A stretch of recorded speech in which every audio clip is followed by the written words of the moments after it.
An equality court in South Africa bans public use of the country's old national flag, labeling it a hate symbol. One America's Kristian Rouz looks into the controversial ruling.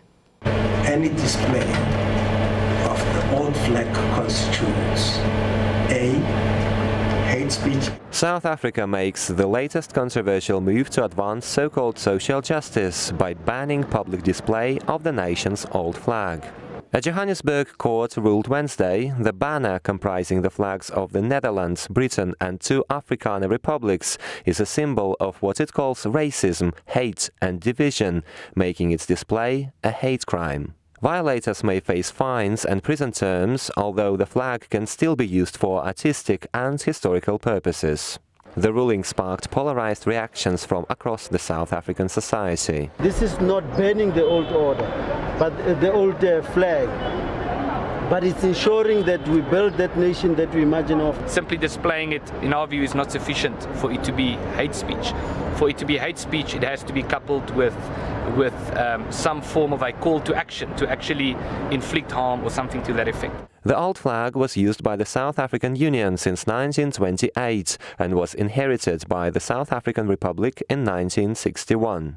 It existed until the fall of the apartheid rule of the National Party in 1994. South African opposition groups say the ban of the old flag infringes on the freedom of speech and self-expression. They also say labeling the flag a symbol of apartheid is incorrect, as it had been the national banner for more than 2 decades before apartheid policies were adopted in 1949. So from a legal perspective, I think this is an unsound judgment, and from a historical perspective, I think banning has never worked. The fact of the matter is that we have to acknowledge that if we're going to have freedom of expression, we have to say that there are going to be expressions we find offensive, we find unsociable, we find racist. And yet, South Africa's far-left government of African National Congress, or ANC, insists the Dutch-British Afrikaner banner stands for nothing else but racial segregation. This despite South Africa's current flag comprising the Dutch flag with the ANC party colors of black, yellow and green.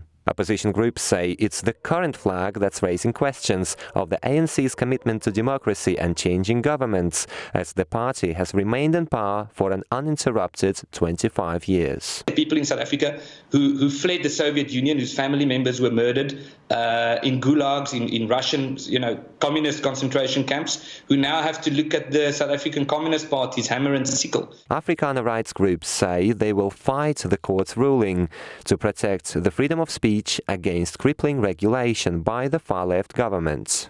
But their mission may be harder than it seems, as the ruling ANC notoriously tends to scream racism before any sensible policy discussion. Kristian Rouz, One America News. Want to see more videos like this? Click on the link below and subscribe to One America News on YouTube, and call your cable provider and kindly demand that One America News is added to your lineup. Call and subscribe today.